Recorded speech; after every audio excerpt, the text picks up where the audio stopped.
which is your customer groups, and value propositions, which is the stuff we just talked about before.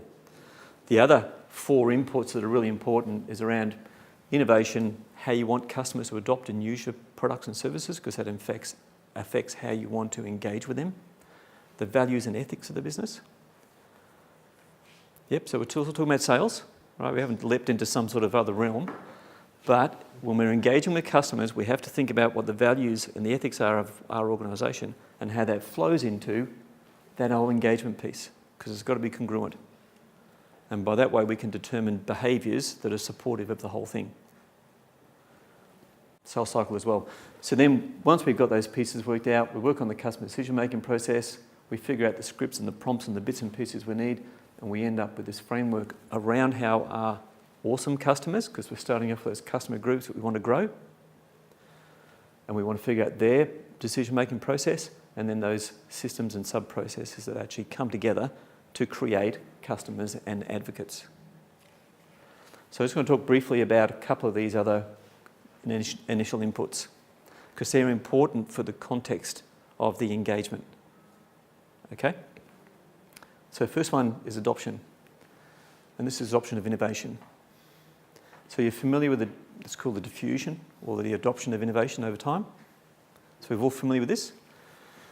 So this has been around since the late 60s. It was, what's his name? Everett Rogers, was it? I think it was Carl Rogers.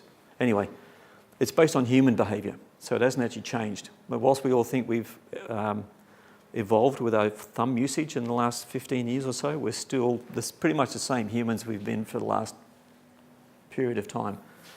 So when we have innovators, we've got that small percentage at the front, we've got early adopters, early majority. So this is important from if you're a startup or if you've got new offerings to the marketplace and they are genuinely new, you need to know where you sit within the marketplace. And for this reason. If you have something that's new, that is truly innovative, okay, there's only going to be about 2.5% of an available market that's interested in your product.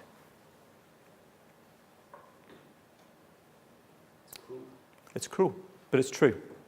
But it's great because you know that. So your challenge is not to sell anything. Your only challenge is to find those 2.5% of people. Now, if you change your mindset, so a lot of organisations have got innovative stuff, they go and get a sales gun who sold technology or an app before or something.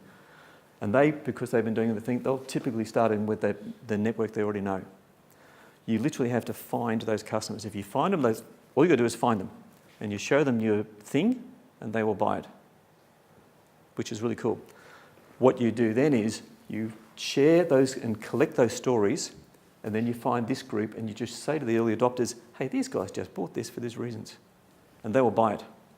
So the early market, in terms of diffusion of innovation, buy. They don't need to be sold. You don't need salespeople. You actually need people that can figure out where people are.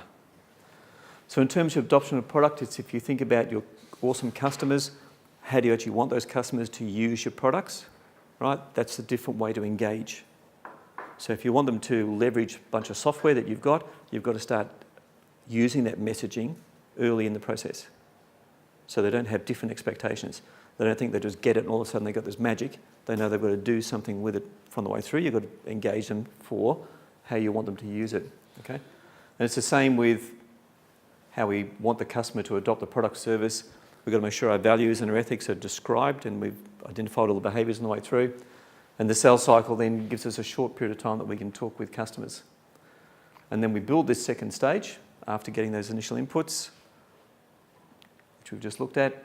There's 5 levels of performance across customer engagement. And again, what I focus on is we've got to bring things in the real world.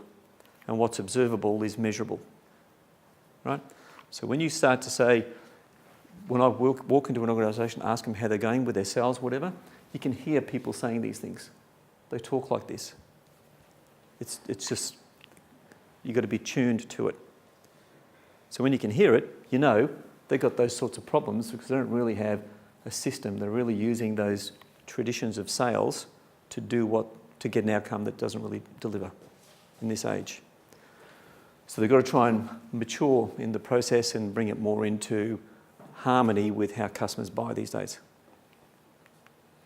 So we've got to remember that we've got to know our awesome customers, know this two-way value exchange, get our value propositions right, use a framework, whether it's architecture for customer engagement or something, but you've got to use a framework to get a congruence across the whole thing so that we can build this customer portfolio which is profitable